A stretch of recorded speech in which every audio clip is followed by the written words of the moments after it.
Good morning, class. How are you all? Hope so you all are good, all are fine. So students, as you know very well, हमने हमारे 2 chapter that is पूरी first unit complete कर ली है। साथ में हमने उसके sample papers भी सॉल्व कर लिए हैं। होप सो आप लोगों ने भी पढ़ लिया हो, उसके सैम्पल पेपर सॉल्व कर लिए हो। तो अब आपको उससे बस एग्ज़ाम्स में क्विक रिविजन की ज़रूरत पड़ेगी, एक्स्ट्रा कुछ भी नहीं करना पड़ेगा। ओके तो चलिए आज हम हमारा न्यू चैप्टर स्टार्ट करते हैं, that is microbes in human welfare. कि जितने भी माइक्रोब्स होते हैं वो ह्यूमन के लिए कैसे बेनिफिशियल होते हैं, कैसे वो काम में आ सकते हैं। माइक्रोब्स हम सोच भी नहीं सकते कि कहाँ कहाँ होते हैं। ठीक है, वो माइक्रोस्कोपिक होते हैं बट वो हमारी सोच से भी बहुत ज़्यादा होते हैं। अगर हम एक मुट्ठी मिट्टी उठाते हैं ना, उसमें पता नहीं कितनी ही स्पीशीज़ होती हैं कि जो हमने कभी ना देखी ना पढ़ी। ठीक है, तो सपोज करो ऐसे टेम्परेचर पे भी माइक्रोब सर्वाइव करते हैं जहाँ पे ह्यूमंस जाना तो दूर, वहाँ पे सोच भी नहीं सकते। इतने हाई टेम्परेचर पे, इतने ठंडे टेम्परेचर में भी जो आपके माइक्रोब्स होते हैं वो सर्वाइव कर सकते हैं। तो ये हर तरह से स्टेबल होते हैं।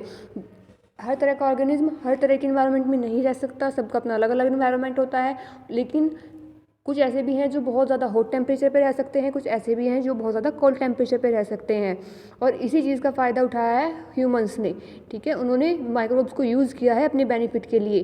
तो अगर सही मायने में बोलें तो microbes in human welfare biotechnology का ही एक पार्ट है, जिसमें हमने बायोटेक्नोलॉजी या बायोटेक को अप्लाई करके माइक्रोब्स को अपने फ़ायदे के लिए यूज़ किया है। तो चलिए देखते हैं, मैंने इसको विया नोट्स प्रिपेयर किया है चैप्टर को आप लोगों के लिए, क्योंकि जैसे मैंने आपको बताया है इस चैप्टर में सिर्फ हमें बैक्टीरियाज के नेम लर्न करने हैं। ओके, तो देखते हैं this chapter is part of, ये सबसे पहले मतलब जो पहले बायोटेक्नोलॉजी की डेफिनेशंस आई थी या जो बायोटेक्नोलॉजी डिफाइन किया गया था, ये चैप्टर वहाँ से लिया गया है। ये ओल्ड ब्रांच है बायोटेक्नोलॉजी की। ठीक है, ये सिर्फ और सिर्फ नेचुरल है। जो हमने अभी पढ़ा है, जो हम पढ़ चुके हैं, वो कहीं ना कहीं कुछ आर्टिफिशियली बेस भी है। उसमें हम कुछ आर्टिफिशियल टेक्निक्स, आर्टिफिशियली बाहर से भी केमिकल्स का यूज़ कर रहे थे, एंजाइम्स का यूज़ कर रहे थे, but this was the completely natural process. No any external force will be responsible for this. ठीक है, तो इस चैप्टर में हम देखेंगे कि माइक्रोब्स किस तरह से ह्यूमन के लिए बेनिफिशियल है, किस किस रूप में बेनिफिशियल है। तो सबसे पहले जो हमारा आता है microbes in house hold product, कि जो हमारे घरेलू सामान होते हैं। ओके, जो हमारे घरेलू सामान होते हैं, घरेलू सामान बनाने के लिए हम ह्यूमंस का बैक्टीरिया का यूज़ या माइक्रोब्स का यूज़ कैसे कर सकते हैं, या हमारा घरेलू सामान क्या क्या वो सामान है जो माइक्रोब्स के द्वारा बनाया जाता है। ठीक है, फिर सेकंड आता है आपका माइक्रोब्स इन इंडस्ट्रियल प्रोडक्ट। कुछ हमारे इंडस्ट्रीज़ के भी ऐसे प्रोडक्ट होते हैं जो माइक्रोब्स के थ्रू ही बनते हैं, जैसे वाइन, बियर्स, ठीक है, ब्रेड, ईस्ट, चीज़, ये सब भी किसके थ्रू बनेंगे, जो योगर्ट होता है। ठीक है, इन सब में भी माइक्रोब्स का यूज़ होता है। बायो कंट्रोल एजेंट्स काफ़ी इंपॉर्टेंट है, ये नीट में भी आता है इससे रिगार्डिंग क्वेश्चन।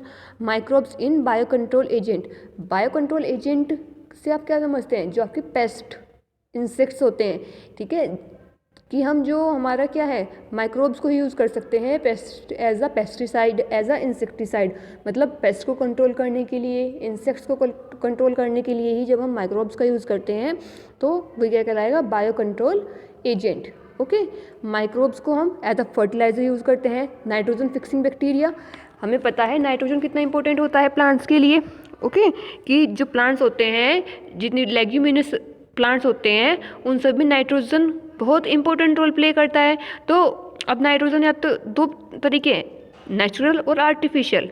चाहे तो आर्टिफिशियली बाहर से फर्टिलाइजर्स की हेल्प से क्या करें, उसमें नाइट्रोजन की डिमांड को पूरा करें, या फिर अगर उसमें आपके नाइट्रोजनस फिक्सिंग बैक्टीरिया मिलते हैं तो वो एटमॉस्फेयर से खुद ब खुद ऑटोमेटिकली क्या कर लेते हैं, नाइट्रोजन को फिक्स कर लेते हैं in the root of plants. ठीक है, तो ये होता है आपका microbes as bio fertiliser. Next, microbes in production of biogas.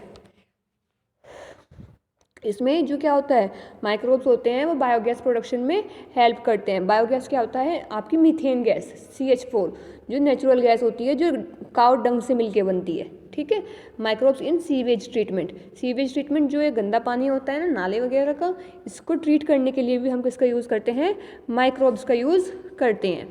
ठीक है, ऑल्सो इस जो आपका ये टॉपिक है माइक्रोब्स इन सीवेज ट्रीटमेंट, इसको हम इकोलॉजी वाली यूनिट में भी पढ़ते हैं। ओके, तो चलो सबसे पहले हम क्या स्टार्ट करते हैं अपना microbes in house hold products कि हम कैसे इनका यूज़ करते हैं घरेलू चीज़ें बनाने के लिए हम कैसे माइक्रोब्स का यूज़ करते हैं, आइए वो देख लेते हैं अब हम। ठीक है, तो सबसे पहले हमारा क्या होगा, डेयरी प्रोडक्ट्स। सबसे ईजी जो है वो होते हैं हमारे dairy products from milk by the help of LAB, lactobacillus bacteria. ठीक है ना, लैक्टोबैसिलस बैक्टीरिया इसकी फुल फॉर्म होती है। इसके थ्रू हम दूध से काफ़ी सारी चीज़ें बना सकते हैं। ठीक है, ये LAB एक बैक्टीरिया का नेम है जिससे जो क्या करता है दूध को काफ़ी सारे अदर प्रोडक्ट्स में कन्वर्ट कर देता है, जैसे कि कर्ड, योगर्ट, चीज़। ओके, कर्ड क्या है, सबसे सिंपल प्रोडक्ट है, हमें पता है। मिल्क होता है, मिल्क में थोड़ा सा इनोक्यूलम लगाया जाए, इनोक्यूलम ऑफ लैक्टोबैसिलस बैक्टीरिया, तो सारे दूध को क्या कर देता है, कर्ड में कन्वर्ट कर देता है। ये सबसे ईजी प्रोसेस है और बायोटेक्नोलॉजी का सबसे अच्छा एग्जाम्पल है जहाँ पे हमने माइक्रोब्स को यूज़ किया है फॉर द ह्यूमन वेलफेयर। आप देखो मिल्क है, ठीक है, मिल्क में क्या है, inoculated with lactobacillus acidophilic at 40 degree Celsius. Milk को हमने क्या किया, इनओक्यूलेट किया, मतलब हमने उसमें इनोक्यूलम डाला, किसका, बैक्टीरिया का। कौन सी बैक्टीरिया का इनोक्यूलम डाला, लैक्टोबैसिलस बैक्टीरिया का डाला, जो एसिडोफिलस इन नेचर है। एसिडोफिलस मतलब वो acid in the presence of acid survive कर सकता है, और थर्मोफिलिक है मतलब वो 40 डिग्री सेल्सियस पे भी सर्वाइव कर रहा है। ठीक है, वो बैक्टीरिया क्या करेगा, उस प्रोडक्ट को या उस रिएक्टेंट को, उस मिल्क को उसमें लैक्टिक एसिड क्या कर देगा, प्रोड्यूस कर देगा, partially digested and coagulate milk protein. वो उसमें जो प्रोटीन हैं उनको डाइजेस्ट कर लेगा और जो मिल्क है उसको कोएगुलेट कर देगा, मतलब जमा देगा।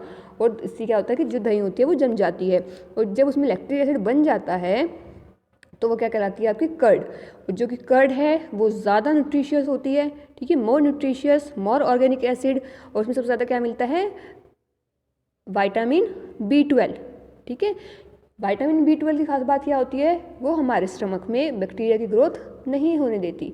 तो ठीक है, इसमें बैक्टीरिया होते हैं, लेकिन वो बैक्टीरिया क्या है, बेनिफिशियल है। उन बैक्टीरिया की प्रेजेंस में कोई और बैक्टीरिया हमारे स्टमक में ग्रो नहीं कर सकता। ठीक है माय डियर स्टूडेंट्स, तो ये होता है आपका कर्ड में, ये इस तरह से बनती है curd. Now the second would be yoghurt. Yoghurt कैसे बनते हैं, तो देखते हैं। योगर्ट के लिए मिल्क को हम हीट करते हैं, गर्म करते हैं at the temperature 80 to 90 degree Celsius. पहले दूध को गर्म कीजिए 80 से 90 डिग्री सेल्सियस पे।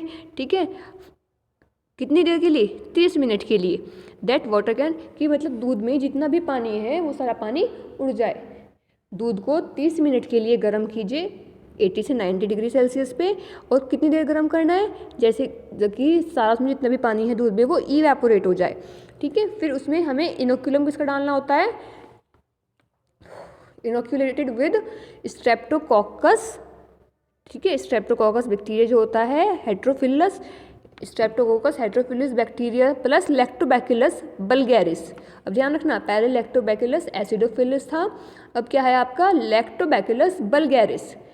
ठीक है, हमें इस तरह का इनोक्यूलम लेना है जिसमें ये दोनों बैक्टीरिया प्रेजेंट हो, लैक्टोबैसिलस बैक्टीरिया और स्ट्रेप्टोकोकस बैक्टीरिया। और इन बैक्टीरिया की सेम वही खास बात होती है कि ये 40 डिग्री सेल्सियस पे सर्वाइव कर सकता है। ये बैक्टीरिया क्या करते हैं, दूध में जो एसिड का कंटेंट होता है उसको इंक्रीज कर देते हैं, एसिडिटी इंक्रीज कर देते हैं, जिससे क्या होता है, कर्डलिंग, मतलब जमना, वो जम जाता है, कोएगुलेट हो जाता है, और इसी को हम क्या कहते हैं, योगर्ट। सेम प्रोसेस है जो कर्ड बनाने का प्रोसेस है, बस इसमें आपको दूध का सारा वाटर इवेपोरेट करना है, और इसमें बैक्टीरिया है वो जो कर्ड में नहीं मिलता, दैट इज स्ट्रेप्टोकोकस बैक्टीरिया, और ये आपका क्या हो जाता है, क्या कहलाता है आपका, योगर्ट। योगर्ट बहुत हद तक किससे मिलता है, मिलता जुलता है, कर्ड से मिलता जुलता है।